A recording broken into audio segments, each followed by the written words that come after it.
você acordasse e percebesse que tá dentro do seu jogo favorito, no corpo da vilã, onde qualquer deslize leva você ao final rápido da vilã, que é a morte. Isso foi o que aconteceu com a protagonista de Villains Are Destined to Die, a Penelope. Aqui nas minhas mãos eu tenho o volume 1 da edição coreana, e agora eu também tenho o volume 1 da edição em inglês, aqui pra vocês verem.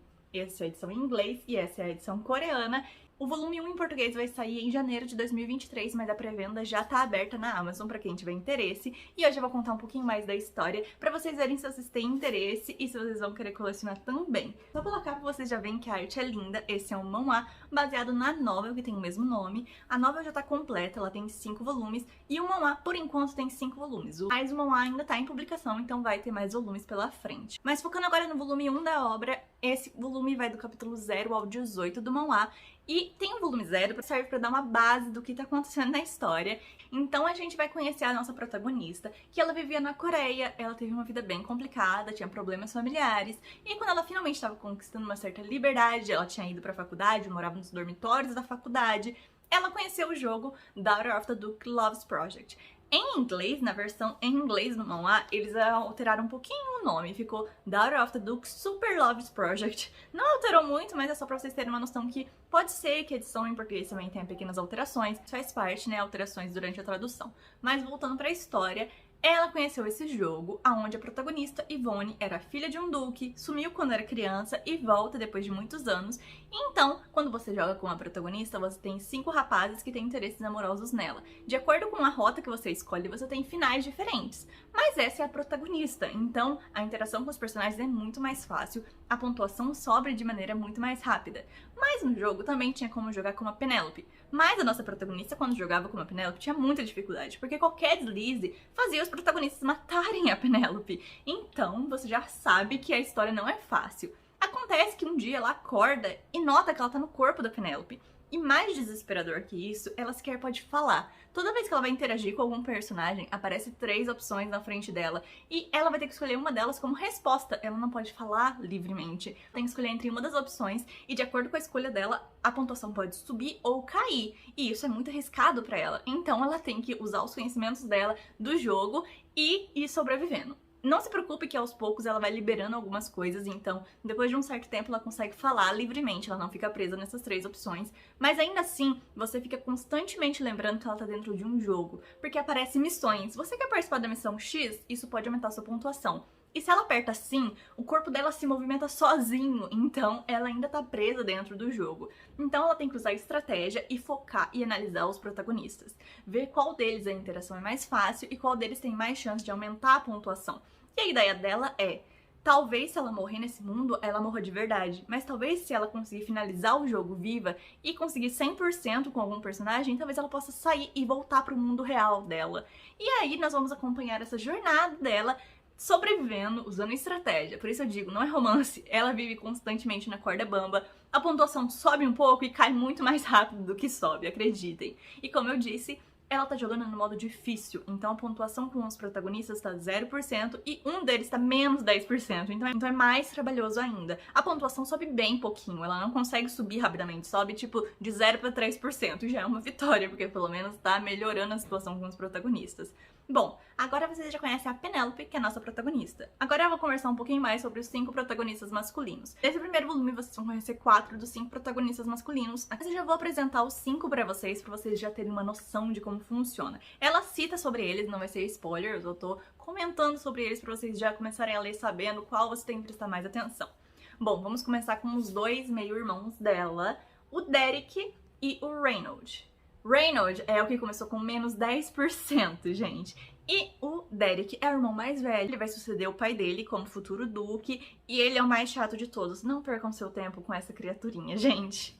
Já o Reynold, apesar dele começar com menos 10%, ele é um dos que tem as melhores evoluções, ele se torna um irmão de verdade pra ela com o tempo. Mas não significa que vocês não vão se estressar com ele, acreditem, essa carinha aqui é de pirralho que vai estressar a gente. Além disso, nós temos o Winter, que é um nobre que pode usar magia. E nesse reino, magia não é bem visto, então isso é um segredo. Mas já que a nossa protagonista já jogou o jogo na vida anterior, ela sabe disso e isso vai ajudar ela a se aproximar dele mais rápido e aumentar a pontuação. Porém, Ele não é um personagem tão interessante pra ela subir a pontuação, porque na história original ele é o responsável por trazer a Yvonne de volta. Yvonne, a protagonista original do jogo. E como ela é a vilã, tendo a protagonista perto só ressalta quanto ela é a vilã. Então ela tem que aumentar a pontuação antes da protagonista real chegar. Então o Winter também aparece nesse primeiro volume. Agora, o mais popular de todos, Calisto Regulus, o príncipe herdeiro.